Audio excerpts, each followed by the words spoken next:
Entonces hay que guardarlo en esa posición. Habíamos visto nosotros que la memoria RAM era bidireccional, es decir, el bus de datos es bidireccional en la RAM. Y entonces, mediante el juego de las dos llaves, de los dos buffers de tercer estado, ¿se acuerdan que se habilitaba uno u otro? Era posible hacer que el dato saliera de la memoria RAM hacia el exterior o entrar a la memoria RAM hacia lo estable.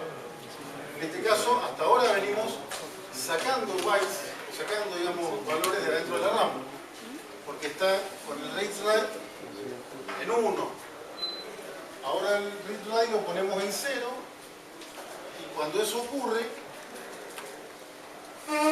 se habilita este tercer estado, este buffer del tercer estado, y al mismo tiempo la RAM se habilita para escritura, es decir, recibe.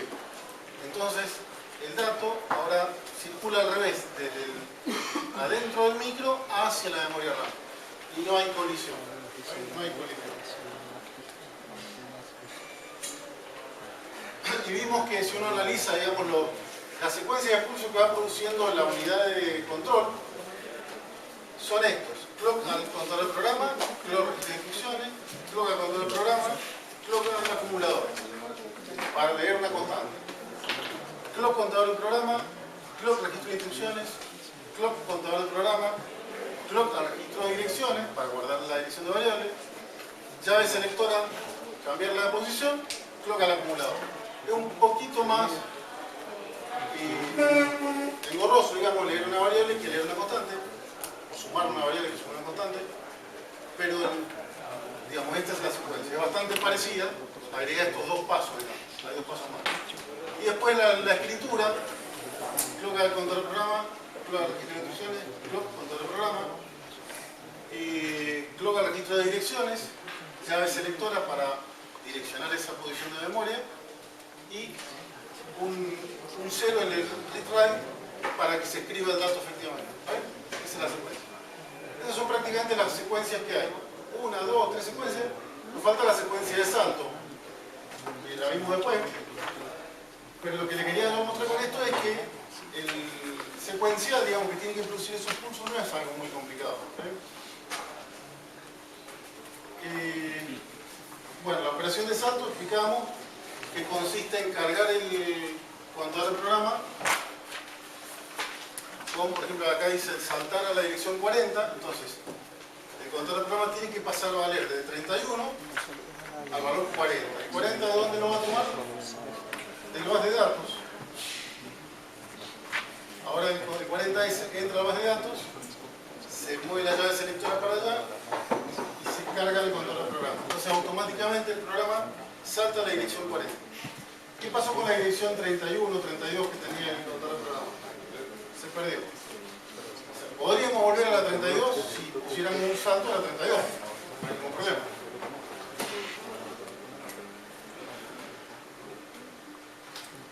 Ahí sí. Acá es donde introdujimos el concepto de subrutina, que era esto de llamar a un conjunto de instrucciones agrupado para producir alguna operación, alguna función que es frecuente utilizar. Entonces, para ahorrar, digamos, memoria y para incluso simplificar el diseño de un código, un problema grande uno lo va partiendo en problemas cada vez más pequeños. Entonces, un gran problema, por ejemplo, organizar algún tipo de información, uno lo separa en funciones un poco más pequeñas. Cada una de esas funciones a su vez la puede dividir, subdividir en otras funciones más pequeñas, que serían funciones o subrutinas. Quiere decir entonces que vamos a tener algunas instrucciones o conjuntos de instrucciones que van a ser llamados, es decir, donde el programa va a saltar, va a ejecutar y va a salir. ¿Se acuerdan el método más o menos en qué consistía? Por ejemplo, llamar a una función. Esto en un lenguaje de alto nivel. Obviamente, en el lenguaje C la dirección está implementada, no la vamos a llamar. Pero por ejemplo, sería algo así.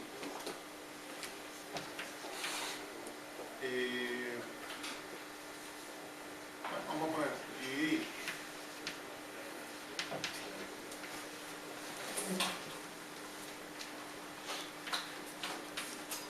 Esto en realidad en un lenguaje de alto nivel se pone, qué sé yo, I igual A sobre B, directamente. O sea, la variable A la divido con la variable B y ya está. Pero supongamos que armamos la subrutina. Estamos en assembly. Sería así. Se llama a la subrutina que se llama dividir y se le pasan, digamos, los parámetros A y B. Entonces la subrutina tiene que agarrar A, dividirlo por B y dar el resultado, por ejemplo, lo que sería el cociente y el resto en otro par de variables. Por ejemplo, el cociente quedará en C y el resto en D, lo que habíamos hecho. Bueno, de un ejemplo. Más o menos la idea es esta. Uno va a tomar la variable A, la va a escribir en una posición de memoria que va a compartir con la subrutina. Es decir, las cosas que yo le dejo ahí a la subrutina, las va a tomar después la subrutina para usarlas. Entonces, tomo una variable, la leo de algún lado, digamos, puede ser de algún lugar de memoria, digamos, y lo pongo en otra posición de memoria que es la que siempre usa la subrutina, se llama dividendo, por ejemplo. Lo he puesto con ese mnemónico. Toma otra variable, la pone en la variable que se llama divisor. Llama, bueno, acá a la función dividir. Entonces la subrutina dividir lee la variable dividendo y empieza la operación a trabajar haciendo restas o desplazamientos, etcétera, con dividendo y divisor. Y al final, bueno, escribe el cociente. Escribe el cociente, o sea, escribe el resultado en una variable que se llama cociente. Entonces, fíjense, el problema de hacer la división o la función esa particular lo tiene la subrutina. Mientras que desde el programa principal, lo único que hicimos fue poner la variable que quiero dividir en dividendo.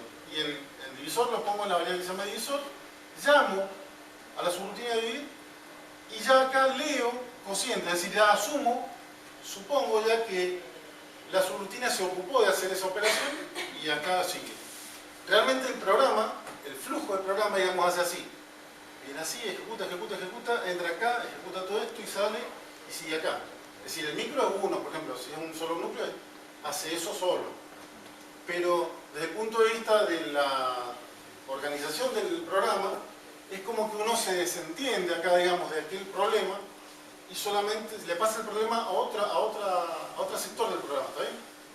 Desde el punto de vista del programador, entonces, esto simplifica porque yo no tengo que ocuparme de ver cómo se hace la división, ya la subrutina se ocupa. Alguien tendrá que codificar eso. Puede ser el mismo programador, obviamente. Y después, en otro punto del programa, llamaré a la misma subrutina. Acá digo dividir, como podría ser cualquier otra función, ¿está bien? ¿Cuál era el problema que tenía esto de llamar a subrutina y de volver a la siguiente instrucción?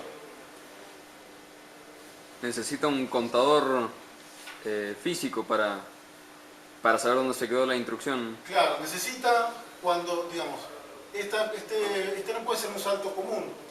Es decir, no puede ser que el salto de un sector del programa al otro se produzca escribiendo encima del contador del programa y perdiendo ese valor. Porque después hay que volver a la instrucción inmediata siguiente. Habíamos visto que esto no lo permitía y esto lo que puedo decir sería agregar un lugar donde puedo copiar el contador del programa y después recuperarlo, digamos. ¿Sí? Esto sería como un backup, digamos, del contador del programa. Pero eso, habíamos explicado que si tenemos subrutinas anidadas, donde una subrutina llama a otra subrutina, hay que ir guardando muchos contadores del programa. Entonces hay que ir apilándolos, se dice. Entonces, si estamos en el programa principal y entramos a una subrutina, hay que guardar un contador del programa. Si de esta subrutina a su vez llamamos a otra subrutina, hay que guardar, además del que teníamos, para poder volver acá, hay que guardar este para poder volver acá. Y si de esta subrutina llamamos a otra subrutina, a su vez hay que guardar otro contador del programa. Cuando se empieza a retornar de las subrutinas, se empiezan a desapilar, digamos, los contadores del programa. ¿Sí? Entonces, en los micros uno puede implementar una pequeña memoria que se llama pila o stack, en la que se van guardando justamente esos contadores de programas a medida que uno va sumergiéndose en sus rutinas anidadas. Pero esto impone un límite, ¿sí? Impone un límite, se pondría un límite físico porque no podría entrar a más de n niveles, por ejemplo. Otros microcontroladores lo que hacen es aprovechar la RAM, que normalmente es más extensa, la propia RAM, donde se guardan las variables, y en esa memoria se reserva un área que se llama área de pila. El área de pila.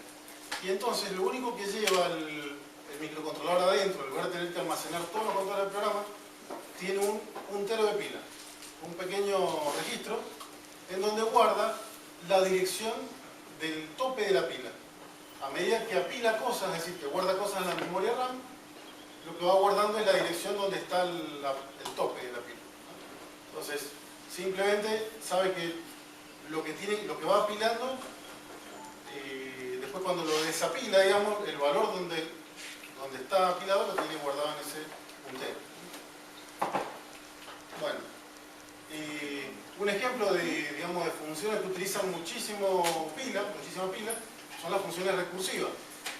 Como me dijeron la otra vez, por ejemplo, el cálculo de factorial, o resolver las barras de Hanoi, o algunos algoritmos de ordenar datos, suelen ser recursivos. Entonces los programas recursivos son aquellos que se llaman a sí mismos, las rutinas recursivas, y eso ocupa mucha pila.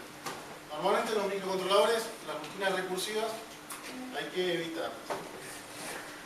Bueno, eso es dato no es para los programas. Bueno, entramos a ver entonces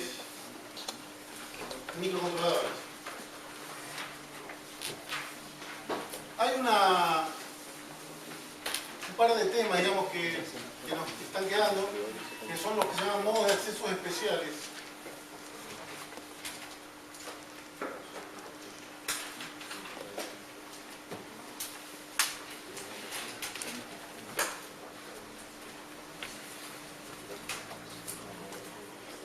Que son las interrupciones y el acceso directo a memoria.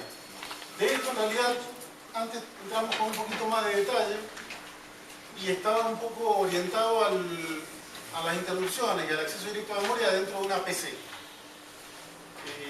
Esto es de la época, digamos así, parece que fuera hace 1000 años, fue hace 5 o 10, pero realmente ha cambiado.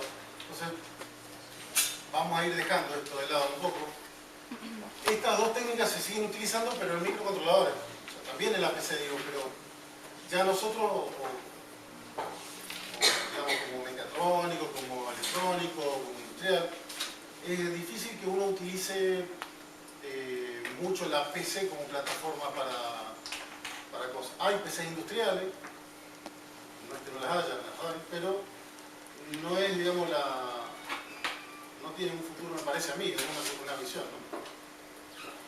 No tiene demasiado sentido adentrarse en la arquitectura de la PC. Más que eso hay que ir adentrándose en la arquitectura de otros sistemas que se llaman sistemas embebidos, que es lo más reciente, digamos, y lo que está difundiéndose más. Pero bueno, estos conceptos de todos modos se aplican a eso. De hecho, los sistemas embebidos son computadoras bastante potentes, compactas, digamos así. Hasta acá hemos visto poco, digamos, pero bueno, un programa que es capaz de leer variables y de leer, escribir, hacer operaciones, etc. Cuando uno tiene un procesador, una computadora, que tiene que atender muchos periféricos, por ejemplo, puerto serie, puerto de comunicación serie, USB, red, Wi-Fi, o la Internet, teclado, el display, el mouse. Cada uno de esos dispositivos requiere atención, o puede requerir más o menos atención. Por ejemplo, el mouse, cada vez que uno lo mueve, vieron que el cursor se mueve en la pantalla, eso hay un programa que está leyendo de alguna manera lo que esto transmite. Lo que esto transmite son coordenadas o desplazamientos de X y de Y. Los tienen que leer y los tienen que transformar en una en un puntero que se mueve en la pantalla, ¿está bien? Y cuando uno está bajando algo de internet, los datos que están llegando, el chorro de bytes que llega por internet, mientras está bajando un archivo, por ejemplo, y se tiene que atender también. El procesador podría ser un multiprocesador, pero de todos modos hay que pensar que, bueno, esto es relativamente reciente y de alguna manera el programa, digamos, principal va a tener que estar atendiendo esos dispositivos. Hay veces que uno deja el mouse quieto y no tiene por qué atenderlo, ¿verdad? El programa tiene que atender entonces esta multitud de entradas o salidas que pueden requerir atención o no. El sistema que a uno se le ocurre primero, digamos, sería el siguiente.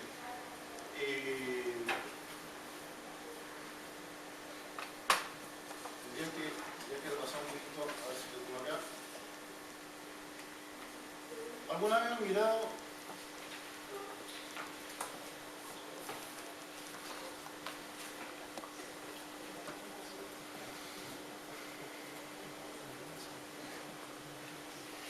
El administrador de dispositivos.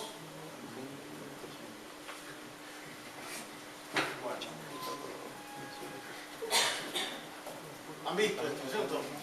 Bluetooth, dispositivos de interfaz de usuario, de software, monitores, mouse, sensores, teclados, unidad de disco, ¿sí? Distintos dispositivos que uno tiene allí conectados y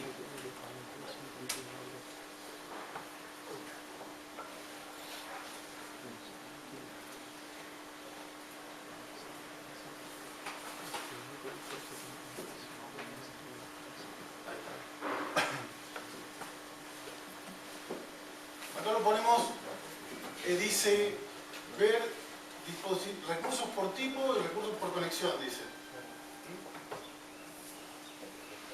Y vemos que dice acceso directo a memoria arriba, controlador de acceso directo a memoria, entrada-salida, memoria, ¿tá? Y bueno, ahora tiene mucho, el tal hexadecimal tiene muchos caracteres porque se trabaja por ahí en 64 bits, pero antes eran nada más que 16, después 32. Lo que quiero mostrar es esto, que tenemos esto que se llama entrada-salida, que sería ese bloquecito que veíamos recién nosotros. La CPU se comunica con ese bloque, que se llama entrada-salida. Ese bloque entrada-salida, si uno lo despliega, se encuentra con que ahí hay direcciones que más o menos están consecutivas. Dice 0 a 1F, 2.0 a 2.1, bueno, chiquitita esa. 2.0, 2.1, 2.4, 2.5, son 2 bytes. 2.8, 2.9, etc. Pueden haber agujeros, es decir, lugares donde no haya nada. Esto que están viendo ahí sería como una especie de rango de dirección, ¿está bien? Por ejemplo, dice controladora de acceso directo a memoria. Desde la dirección 0 de entrada-salida hasta la dirección 1F, si sacan la cuenta, 1F es 31. ¿Sí? Desde la 0 hasta la 31, todo ese rango de memoria, digamos así, entre comillas, memoria, está reservado para la controladora de acceso directo a memoria, que por ahora para nosotros es un controlador, nada más. Después viene de la dirección 2.0, que sería la 32, a la dirección 2.1, que es la 33, o sea, son 2 bytes nada más, 2 direcciones de memoria consecutivas, controlador programable de interrupciones. Vamos a otro más conocido, por acá abajo. Acá, por ejemplo. La 60 es el teclado PS2 estándar. Esa dirección está reservada para eso.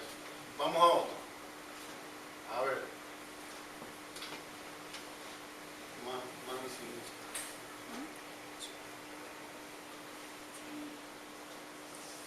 Bueno, esto sale cada vez más ilegible en realidad. Acá, por ejemplo. La dirección 4020 a 43F. Es el controlador del SATA. ¿Sí? O sea, el disco, controla los discos duros SATA, el bus SATA. Y bueno, ahí el puerto PCI, por ejemplo, de la 2000 a la 2FFF. Como ven, lo que quiero mostrarles con esto es que de alguna manera esto relaciona los periféricos con un rango de memoria. ¿Se ubican? esa es la manera en que un procesador se va a poder comunicar con el exterior. Tenía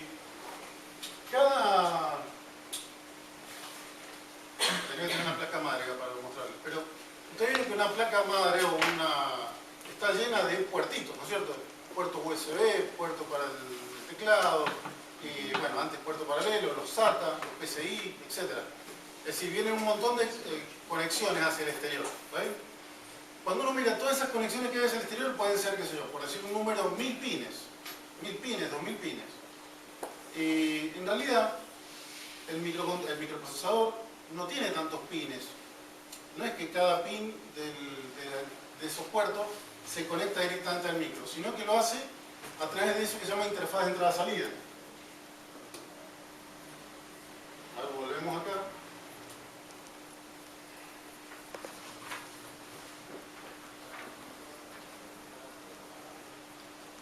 A esto. ¿Cómo hace la CPU para comunicarse con el exterior? Por ejemplo, para comunicarse con la placa, pongámosle, con el SATA, ¿sí? El SATA dice que tiene direcciones de la 4020 a la 4030F. Quiere decir que hay una serie de registros que están asociados a ese controlador. Vamos a ver uno más fácil, que sería, por ejemplo, un puerto de comunicaciones serie. Un puerto de comunicaciones serie sería el que permite cargar datos en paralelo y transmitir en serie o recibir datos en serie y pasarlos a paralelo.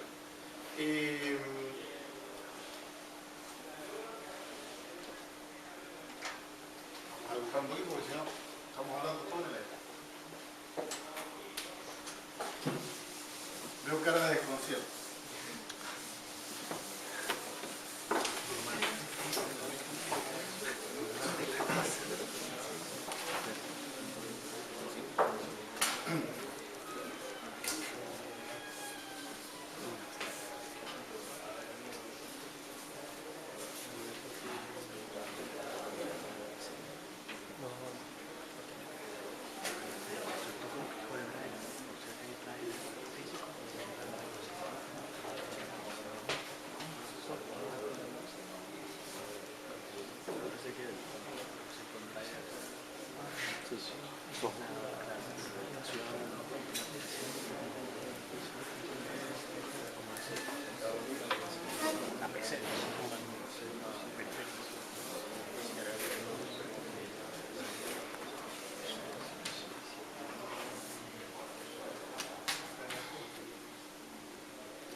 Si viene viejo ya, pero bueno, podría ser. Habrán visto alguna vez este puerto, ¿no? Es un poquito viejo, pero es más sencillo que mostrar un USB.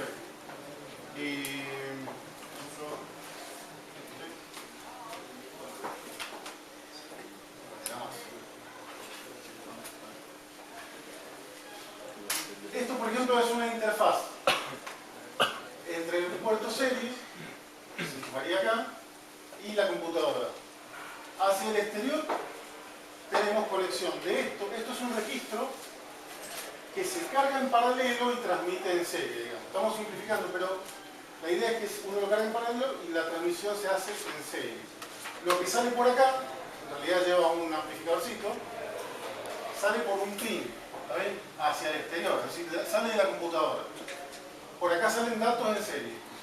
Los datos que llegan en serie al exterior, es decir, un pin atrás del otro, se guardan en esto, que será un registro tipo de desplazamiento, serie paralelo, y se guardan acá, ¿saben? En realidad se utiliza un registro de desplazamiento y después cuando el dato terminó de llegar, se baja, digamos, se carga en este, pero estoy simplificando para no agregar más registro, este registro, ¿saben? Entonces, este sería un registro de datos recibidos.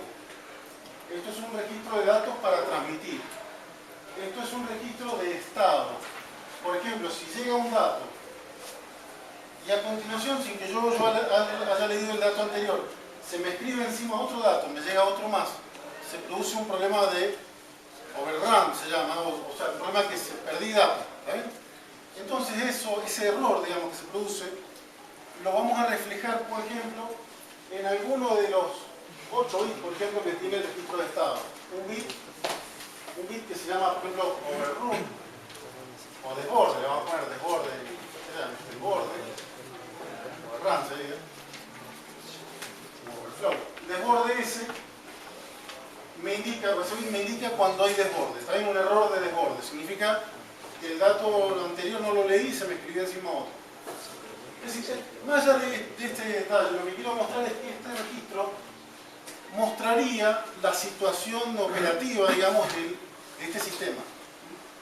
Y por otra parte, va a haber un registro de control en el que yo voy a escribir o voy a configurar ese hardware. Porque ¿no se acuerdan qué había que hacer cuando uno transmitía y recibía en serie entre los dos equipos? Para que fuera posible una transmisión entre dos equipos, un dato serie. Uno era el multiplexor, pero en este caso era lo de los registros de desplazamiento, ¿se acuerdan? Trabajaba con un registro de desplazamiento paralelo serie y el otro serie paralelo. Si yo le comunico el clock entre el transmisor y el receptor, está todo bien, pero si no transmito el clock y solamente transmito datos y tiene que producir su propio clock, ¿qué ocurre? Tienen que estar sincronizados. Tienen que estar sincronizados, tienen que estar trabajando a la misma velocidad. ¿Está bien? Las velocidades se pueden cambiar, uno puede trabajar a 9600 bits por segundo, a 1200 bits por segundo, a 115200 bits por segundo. Es decir, depende de las necesidades o de la aplicación, uno trabaja a distintas velocidades, pero los dos equipos tienen que estar de acuerdo.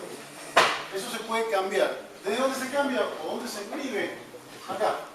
Hay un registro de control donde uno, escribiendo allí determinados valores, en ese byte, digamos, elijo, por ejemplo, la velocidad de transmisión o recepción, transmisión-recepción.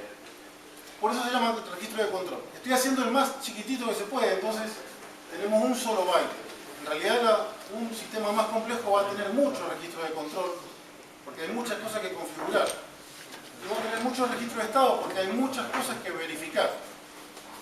Puede tener muchos registros de datos, porque en este caso tiene 2 nada más, porque puede ser que haya muchas cosas que transmitir o recibir. Distintos tipos de cosas. Entonces, pero esos son los 4 tipos de cosas que podrían haber. En realidad son 3 tipos de cosas. Y configurar, verificar o leer y escribir. Configurar, verificar, escribir y leer, digamos. ¿Está bien? Ahora, ¿cómo se utiliza esto? Desde el punto de vista... Esta sería una placa, digamos así, una placa, un módulo de comunicaciones. Un módulo de comunicaciones. El dato que yo escribo acá se transmite. El dato que llega acá, en serie, lo puedo leer. Lo que escribo acá, perdón, lo que leo acá me permite ver el estado y lo que escribo ahí me permite configurar. ¿Está bien? ¿Qué es lo que tengo que hacer con estas cosas? Una cosa u otra. ¿Cuáles son las cosas que hago con cada uno de estos registros? O leerlo o escribirlo. ¿Está bien? Entonces, desde el punto de vista hacia el exterior es toda una complejidad lo que puede hacer este dispositivo, pero desde el punto de vista de, digamos, de organizar eso, el leerlo, escribirlo, ¿a qué se parece? 4 registros.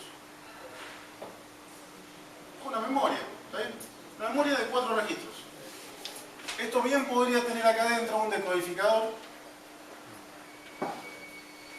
para seleccionar, digamos, cada uno de los registros. Y entonces voy a tener un par de bits de dirección que sería, llamémosle S1, S0.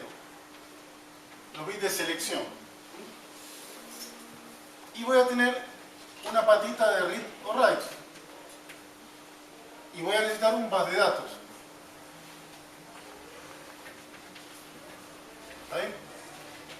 Entonces, por ejemplo, quiero escribir un dato para transmitir. ¿Qué tengo que hacer?